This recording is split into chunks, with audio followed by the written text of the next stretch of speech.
Hi there. My name is Lucas Weiss, and I am the host of the Weesesports Quarantine Chronicles. For today's episode, I'm joined by Kerry Crowley.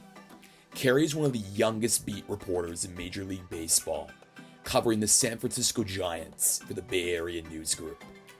In this episode, I chat with Kerry about his early reps at Arizona State, covering news without any sports on, as well as his advice about building relationships with not just players and coaches on your beat, but also fellow journalists and writers.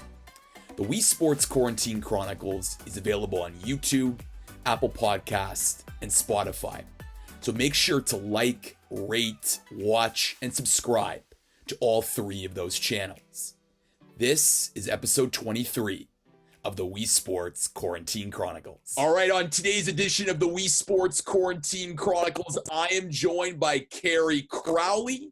He's a San Francisco Giants beat reporter. Kerry, thank you so much for joining me on the Weesports Quarantine Chronicles. How are you? Hi, thanks, Lucas. Thanks for having me. I'm looking forward to chatting with you.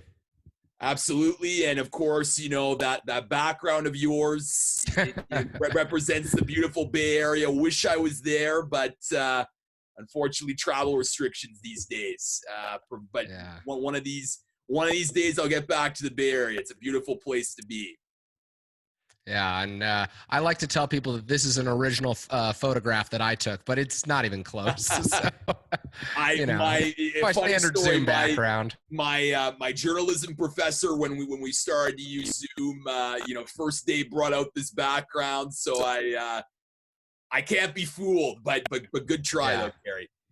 Anyway, I wanted to get into your career because, I mean, one of the reasons why I had you on is, for such a young person, you've done so much. And it's always great to bring on young people who are, rising up in this industry.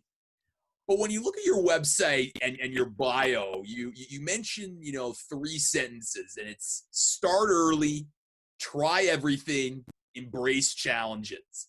And I sort of want to do the interview with you under those three pillars. And I want to start with embrace challenges because your Twitter bio says that you are a furloughed writer with the Bay Area News Group. And like many journalists right now, it's what they're dealing with during the pandemic. So just to start things off, Kerry, I mean, what is that experience like to be furloughed when you think at the start of the year you're going to be covering the San Francisco Giants and now you're furloughed? Well, first off, thank you so much for the kind words, Lucas. I really appreciate it. And with regard to being furloughed, I'm very fortunate. I live close by to my family. I've got a great support system. I've got, great roommates to spend time with. And all things considered, I'm making it through okay. And I know that there are journalists who've lost their jobs. There are journalists who will be furloughed for a lot longer than I am. So I really consider myself fortunate to just have a job in the first place because I know that so many people don't have that luxury right now. But the experience of being furloughed has definitely been a challenge for me. Initially, I was stunned because when baseball ended and the Giants season was put on pause indefinitely, I immediately moved over to covering the coronavirus. And within 5 days of leaving spring training down in Scottsdale, I was suddenly a public health reporter in the Bay Area, reporting on all 10 counties and data and all sorts of figures. So I went from looking at StatCast to looking at CDC data. And it was a very difficult transition, but something that I felt like I was doing very well. And I felt like I was contributing a lot to our newsroom. And ultimately, our editors, publishers, and the hedge fund that owns us made some unfortunate decisions to furlough the sports staff, even though many of us were contributing to the news side and doing very well. At least I would say my peers were doing very well.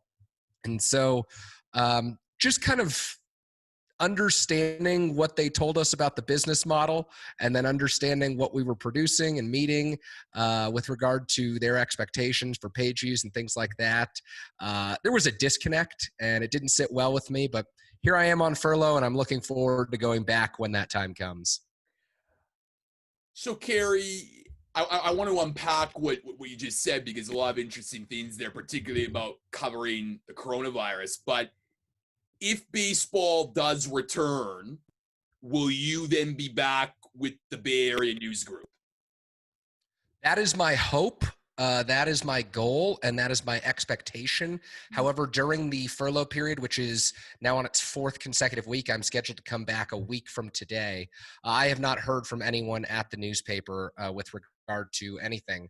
And I'm not sure if I'm even allowed to be contacted during this period, so maybe that's not a surprise. But when baseball does start up, it is my intention to cover it, even if I have to juggle multiple things. If I have to juggle being a coronavirus reporter, if I have to juggle covering the economy stories that will eventually become big picture stories in the Bay Area, I'm ready to do that, and I'm ready to embrace the challenge of covering multiple subjects at once, because I think that in the journalism industry, it's our job to diversify our skill sets and to create value for our outlets and to tell the stories that matter most. So, maybe on Wednesday, July 16th, I don't even know if that's a real date on the calendar this year, but maybe baseball won't be the most important subject that day, and maybe that's not where my skills will be needed. But so I'm ready to embrace whatever I'm needed for. And it's interesting that you mentioned that you were shifted from sports to the coronavirus, because a lot of, I know, Toronto sports reporters at some newspapers were doing the same thing. Like, their title now is the coronavirus columnist, not a sports columnist. Did you have any, like, obviously you had a lot of training at journalism school about how to, approach a beat and cover a beat. But did you have any, like, prior knowledge of, like, health or public health that may have helped you in covering this pandemic? In short, no. But to extend the answer, I did have a really solid foundation, much more so than probably some other members of our newspaper staff, in understanding and interpreting data, because we do so much of that in baseball. You're constantly looking at different analytics and calculating rates and different things to kind of make your coverage stand out. And so you're always trying to get on the cutting edge of baseball's analytics and the data that's available to you, whether it be through Fangraphs or Baseball Reference. So I understand how to compile data. I understand how to interpret data. And I understand how to put it into context. And I think that that's why initially I was covering stories that were heavy on statistics for the Bay Area News Group, because I had more experience doing something like that than a lot of other formally trained journalists who maybe didn't have the data background that other writers like myself had. And so I think that that's where my value was initially seen in the newsroom. And I'm excited to see where it's used next, or where my skills are used next, because I'm not sure that what I was writing 4 weeks ago will be relevant when I come back to work. No, for sure. But you mentioned an important skill, and that's adaptability. Because I think that, while many of my listeners are sports fanatics, sports writers, sports reporters, and they always want to be a sports reporter, sometimes you got to write news stories. And I think it speaks to your point about diversifying your journalism portfolio. Lucas, when I was at Arizona State for journalism school, I made the conscious decision not to major in sports journalism, which was available as a major to me. And my class was actually the first that could have taken sports journalism exclusively, and not just the broader journalism major that they had at the Cronkite School at the time. But I thought that the sports journalism program wasn't well developed at the time. It was still in its beginning stages. And I knew that through jobs and internships I held in college, I already had enough of a background in covering baseball, covering football, covering basketball. And to me, it was more important to spend my time in the classroom focusing on how to tell a news story, how to cover a politician's press conference, how to go out and do interviews at small businesses and understand those skills and understand relating to people in different ways. Because in sports, we're often so lucky that, hey, you get an hour in the clubhouse today, go make the most of your time. In news, you really have to seek out the people that you are trying to interview. They're not readily available. A small business owner doesn't have a PR person waiting for them to set up an interview with you. So learning those skills was really important to me. And I think just making sure that, I could do a variety of things, because you could see the journalism industry was trending at that time. It was only 4 years ago that I graduated. for college, and you could see that outlets were going to contract, that reporters were going to be asked to do a lot more than they were being asked to do at the time. And so I just felt like if someone needed a reporter, they were going to be more likely to hire someone with a broad range of skills as opposed to someone who was very specific in only covering baseball. I want to now get into the start early portion of this interview and just chat with you about how you got into this business. So I'm just curious, Kerry, did you always want to be a journalist growing up? Yeah, so I think I made the conscious decision when I was 12 and realized I wasn't going to be taller than 5'7". So that would pretty much preclude me from playing any major sport at an elite level unless I had some rare skill, which even at 12 I knew wasn't the case. So I always wanted to be involved in sports, and I was obsessed with broadcasters, and specifically baseball broadcasters.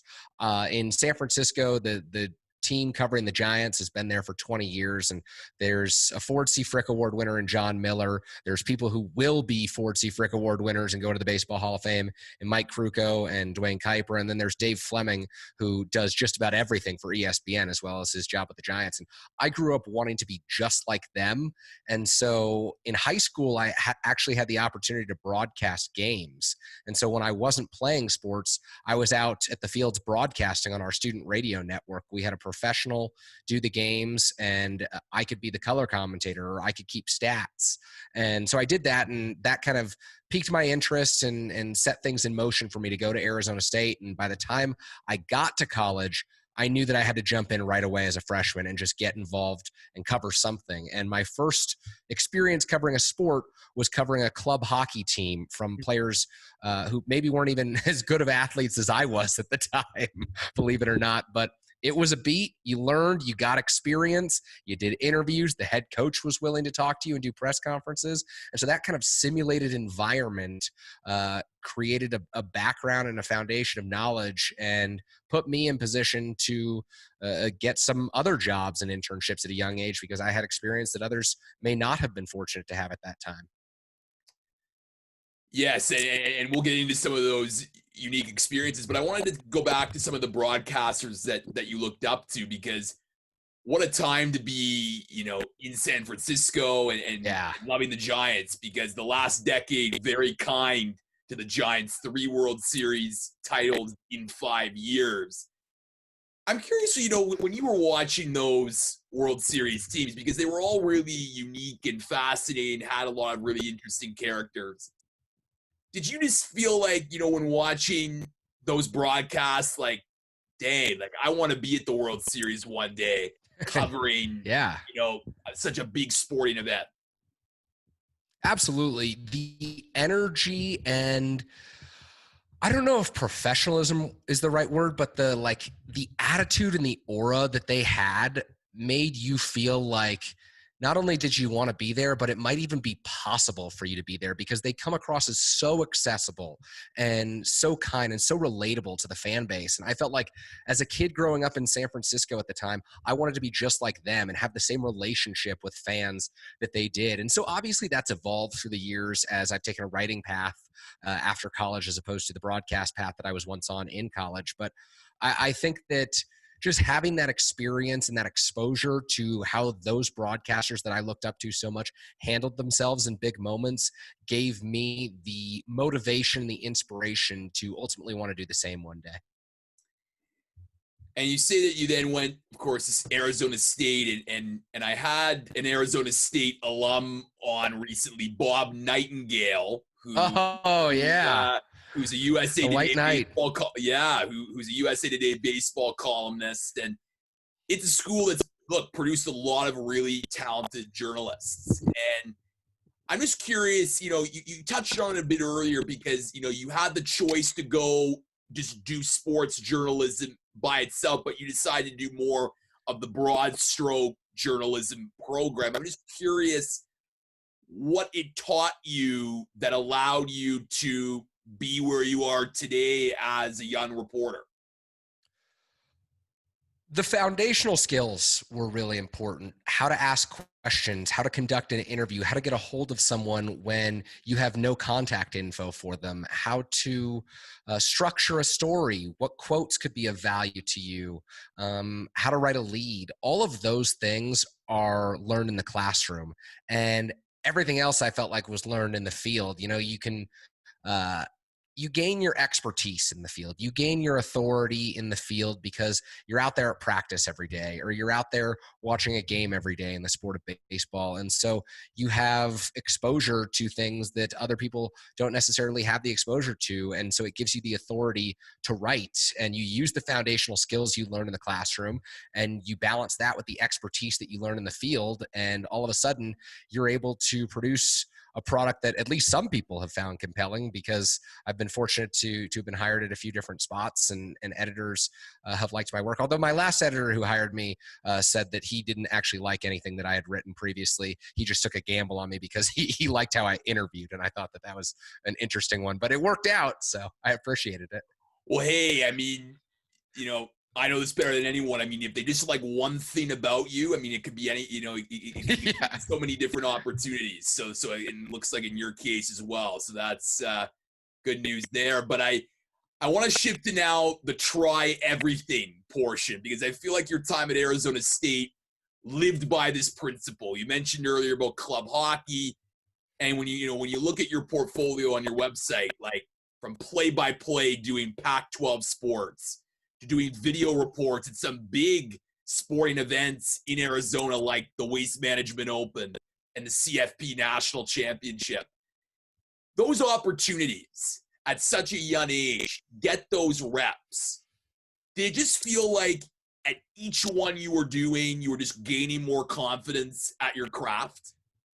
Yeah, absolutely. I mean, and this is one thing that I would tell every young journalist who's entering the field. The reason I was able to cover the Waste Management Open is because my professor looked around and said, "Hey, we've got a golf tournament in town in 3 weeks. Does anyone know anything about golf?" I knew nothing, but I raised my hand and pretended like I did. And so they assigned me to the tournament. And I spent 3 weeks studying religiously, understanding every nuance, understanding the type of questions that golf reporters would have to ask. And, the first ever gymnastics meet I attended, the first ever water polo game I attended in my life, I was the play-by-play broadcaster of those events. And it was because when we were in the room and deciding, hey, who can do gymnastics? Who can do water polo?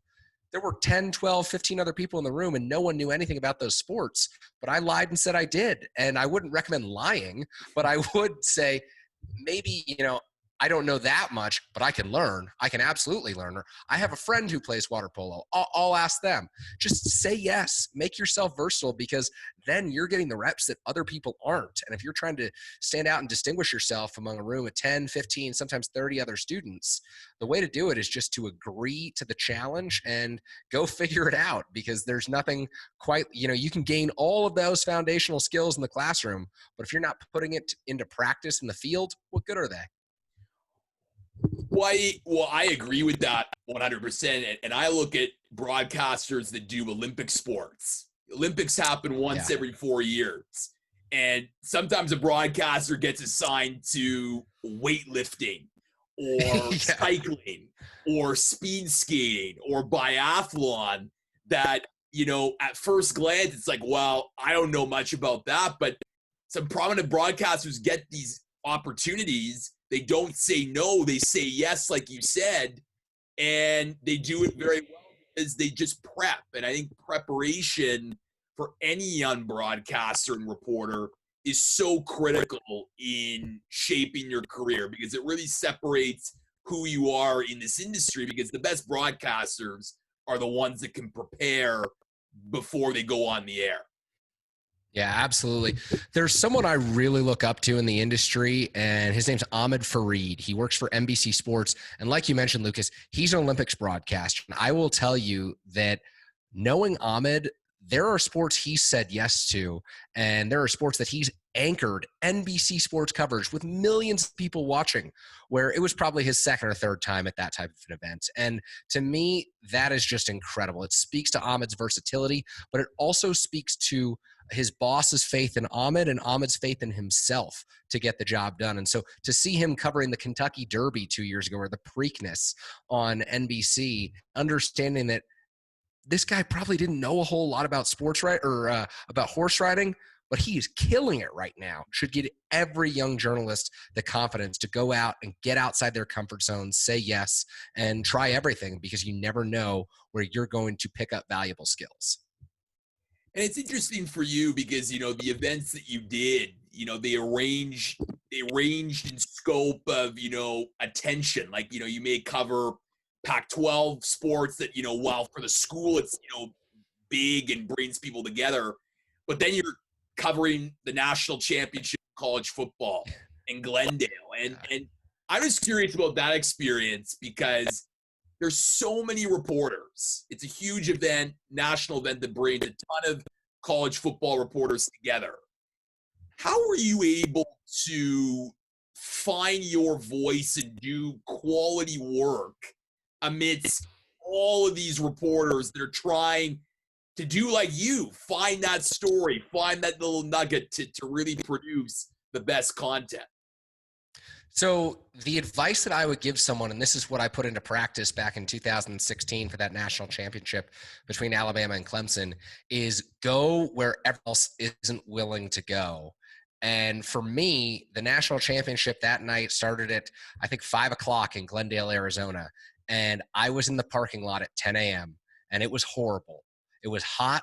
I was wearing a suit and I had to go introduce myself, interview fans who were out there from Clemson and from Alabama. They'd made all these treks, and all of a sudden this kid with a camera is coming up to them in a suit and asking them to be interviewed. Is that something they probably want to do?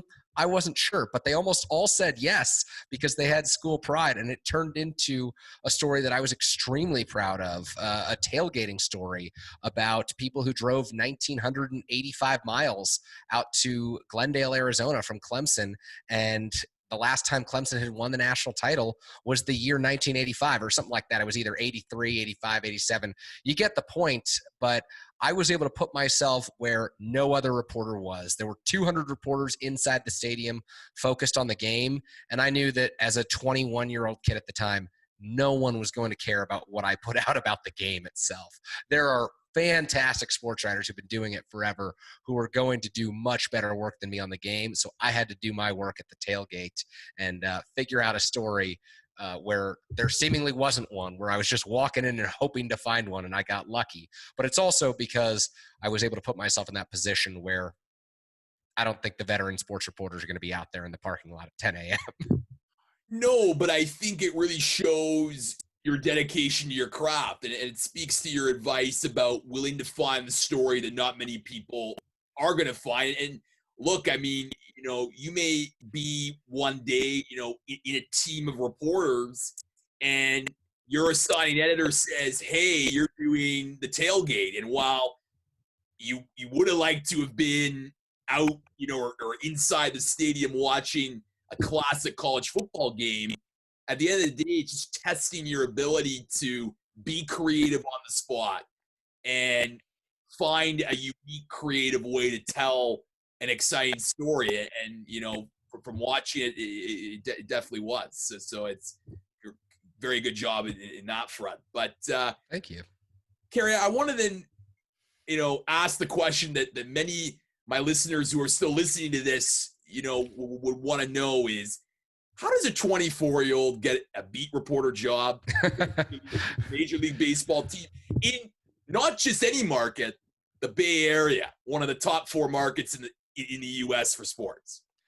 You have to be very lucky, and you have to get incredibly fortunate, and so many different breaks have to go your way. Like every single possible break has to go your way to have done what I did. And so I really can't even give you the great answer. Like, oh, if you do this, if you study this, if you put yourself in this situation, it's going to happen for you. Because even if you do everything right, your chances are still like 1 in 100. And for me, my first job covering the Giants, I accepted a position as a web reporter for the sports radio station in the area, making little money, and I was going to have to live at home on that salary.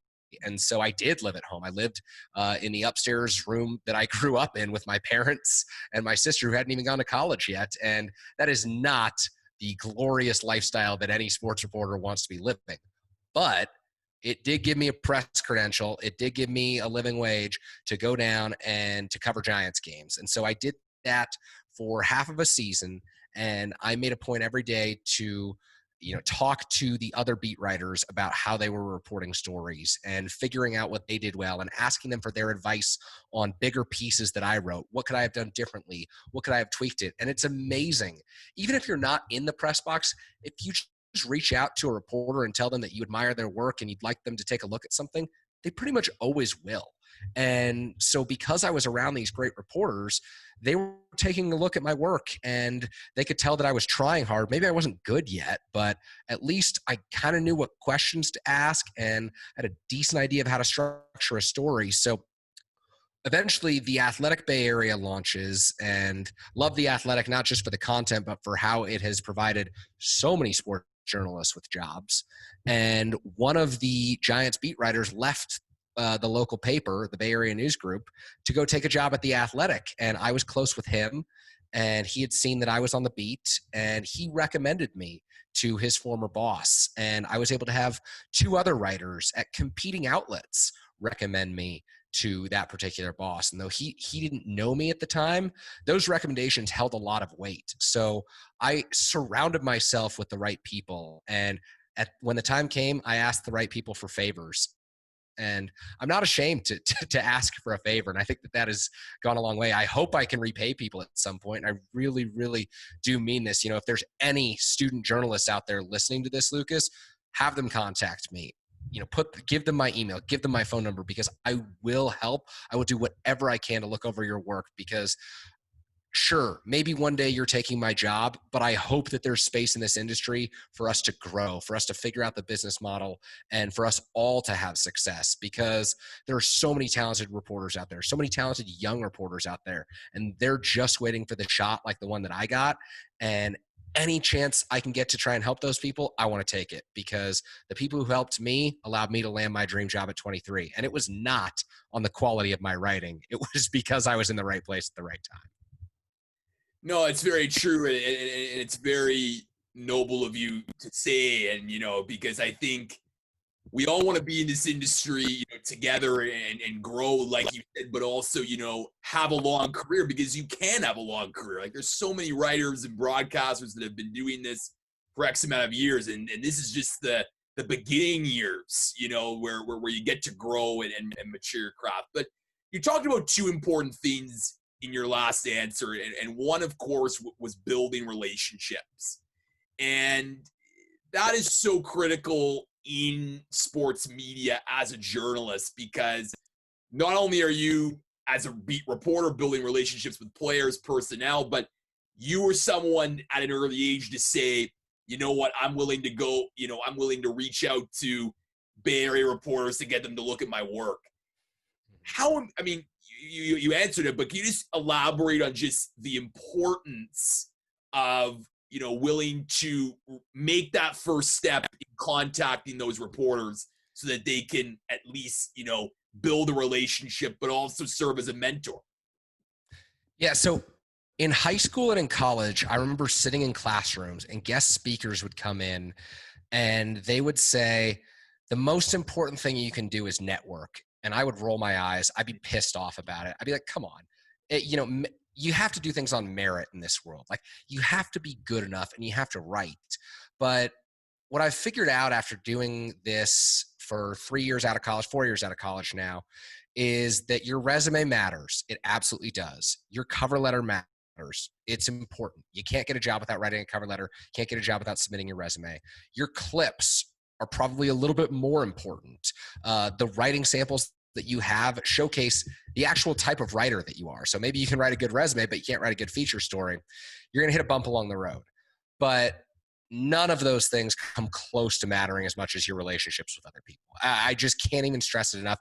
I teach an online course that's coming out on Friday about getting jobs in sports journalism. And I had to bite the bullet and be like, okay, if I want to realistically talk about getting jobs in sports journalism, I have to acknowledge how critical networking is, how critical asking people for favors is, even when it might be uncomfortable for you. There's no way I would have gotten any of the 3 jobs I've had since college without knowing the people who were hiring, without knowing the people who could tell the editor or the hiring manager at those outlets that I was the right person for the job. It just wouldn't have happened. And so don't let that get you down if you don't have the right contacts yet, because my recommendation to everyone, reach out to people on LinkedIn, explain who you are, explain what your goals are.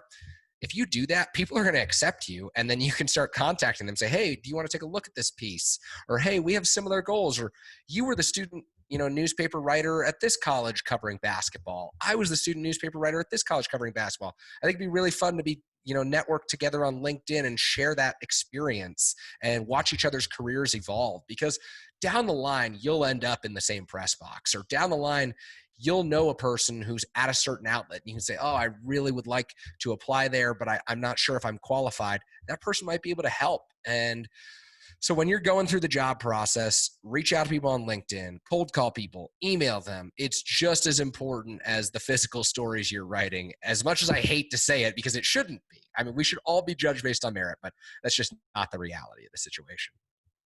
And it's also, as you say, references. Like, I think, someone, you build that relationship, and then you can use that as a reference, which can lead to a job like in your case. But I just want to get into sort of the mechanics of being a beat reporter so young. And I'm curious for you because, this is a team that you grew up watching, following, loving, and being a passionate fan of, I assume. Was it hard for you to then switch and be an objective journalist?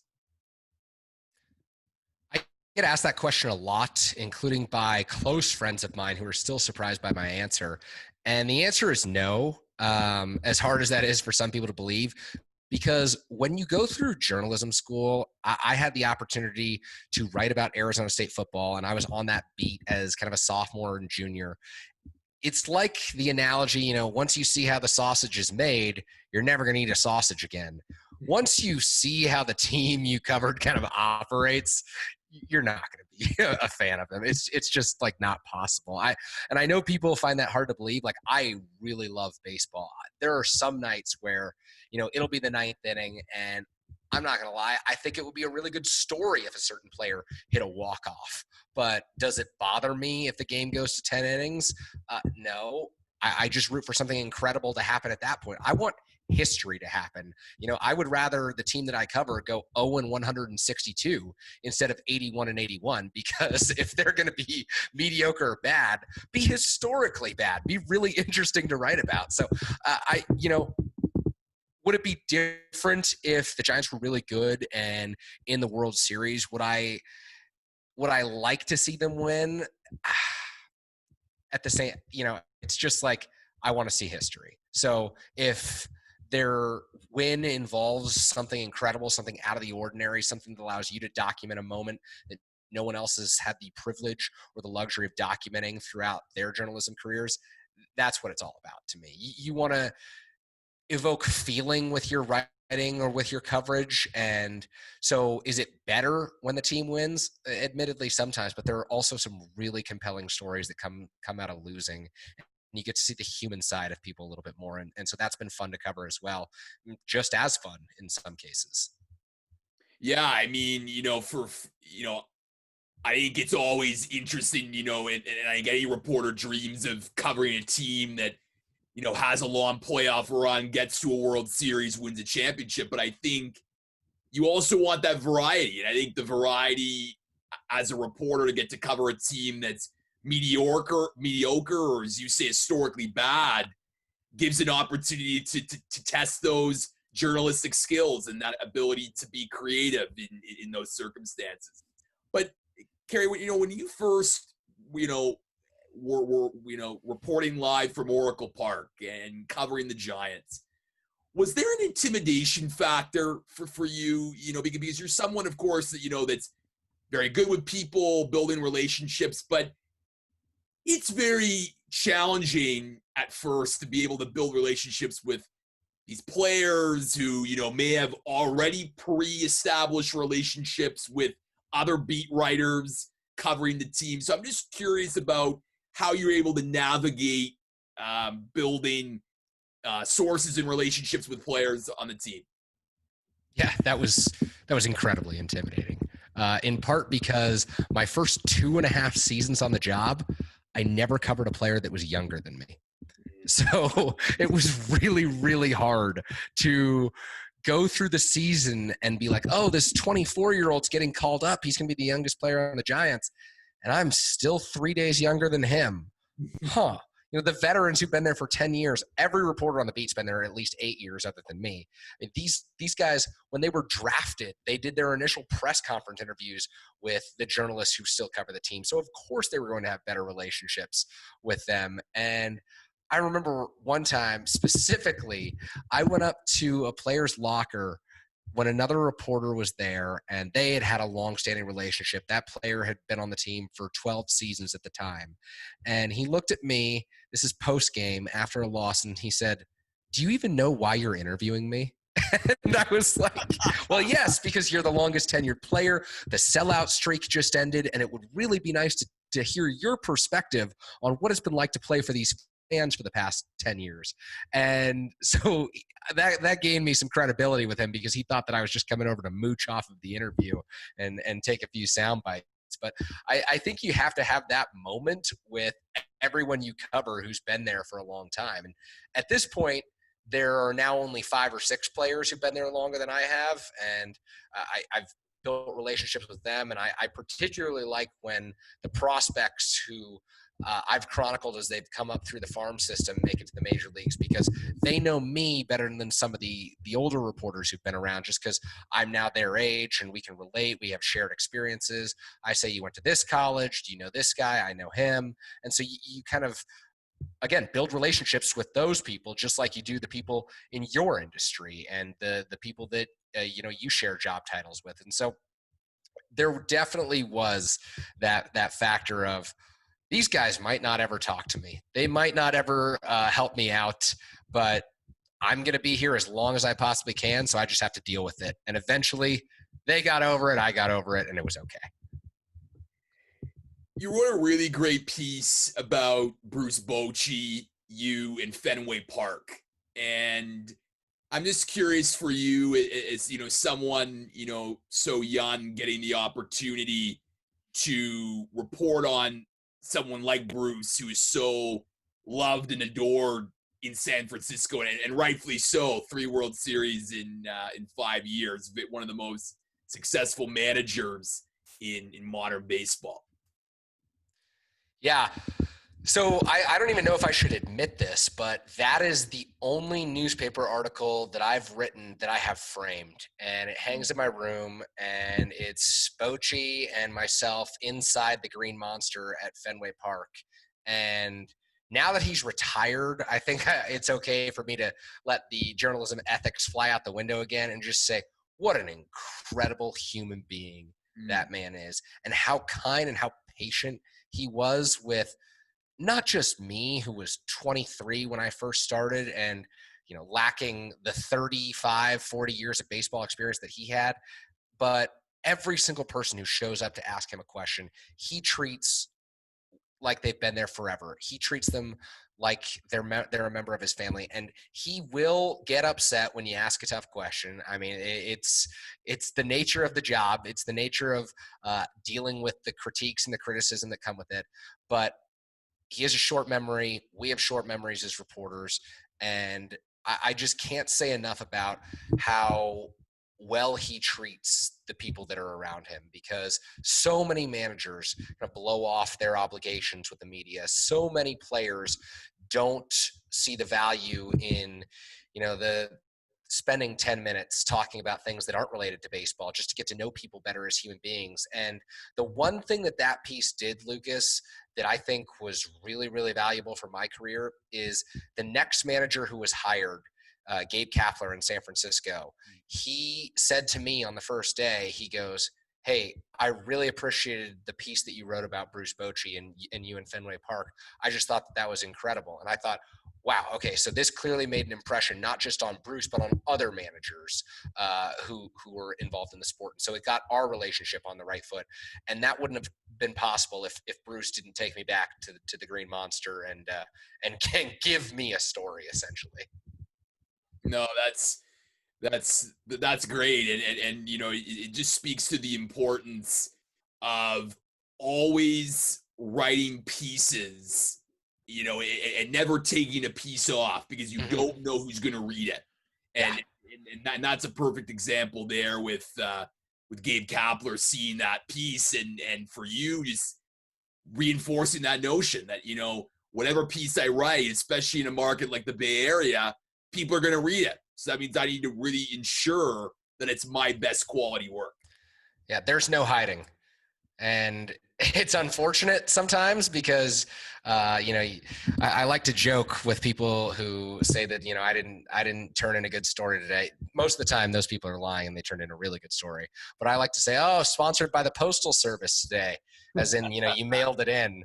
But you can't do that in the Bay Area. You really can't do that in any job. If there's one person who is going to read your story, you owe it to them to do the best possible job, because I think that you're telling other people's stories in journalism, and, you know, sometimes you have to be critical, sometimes you have to write harsh things, but ultimately you have to document history in the moment, and the expectation is that you're doing it as well as you possibly can, and readers are going to be able to tell if they've read 5 stories by you and they see a 6th that's just terrible. They're going to be able to tell that you didn't put in the effort that day. And so there are blessings and curses to constantly being in the spotlight, but it does reinforce the notion that every single day you have to go to work and you have to make it count. Kerry, I want to finish off with a question about the future. And, you know, obviously, like we started off the top, you know, it's about embracing challenges. And, you know, currently right now you're awaiting that opportunity to get back to the newsroom and doing what you love.